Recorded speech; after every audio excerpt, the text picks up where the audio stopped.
বাংলাদেশ আওয়ামী লীগ তার প্রতিষ্ঠার ৭৫তম সুবর্ণ জয়ন্তী পালন করছে। আজকে যেটাকে প্লাটুনিয়াম জয়ন্তী হিসাবে পালন করছে। বাংলাদেশ আওয়ামী লীগের মতো শক্তিশালী সংগঠন আজকে যে তার প্লাটিনাম জয়ন্তী পালন করছে, আমি মূল্যায়ন করব আমরা মুক্তিযুদ্ধের চেতনায় বিশ্বাসী। বাংলাদেশ আওয়ামী লীগ মুক্তিযুদ্ধের চেতনায় বিশ্বাসী। আমরা স্বাধীনতার পক্ষের শক্তি।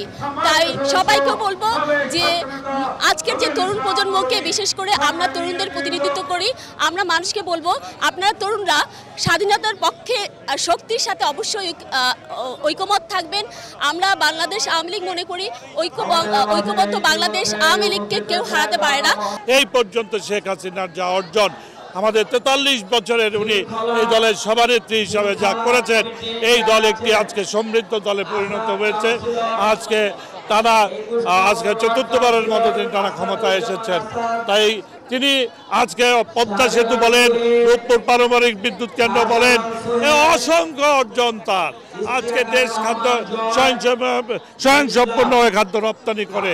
আজকে কর্ণফুলী টানেল বলেন, আজকে থার্ড টার্মিনাল বলেন, এয়ারপোর্টে অসংখ্য কাজ যেগুলি বলে শেষ করা যাবে না। এই বিশ্বমন্দার মধ্যেও তিনি দেশের কিন্তু একটি সুন্দর বাজেট দিয়েছেন, একটি সমৃদ্ধশালী বাজেট দিয়েছেন। আজকে আমরা এই ৭৫ বছরে বলতে চাই, সে যতদিন শেখ হাসিনার হাতে থাকবে দেশ, পথ হারাবে না বাংলাদেশ। আওয়ামী লীগ এবং বাংলাদেশ একটার সাথে আরেকটা এমনভাবে জড়িত।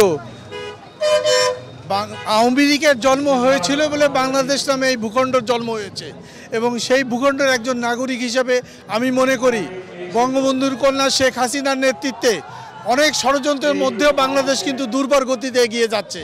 আজকে এই দিনে আমাদের একটাই মেসেজ, সারা দেশে স্বাধীনতাকামী মানুষকে একসাথে নিয়ে সবাই মিলে যেন শেখ হাসিনার হাতকে শক্তিশালী করে, যাতে উন্নয়নের ধারা অব্যাহত থাকতে পারে।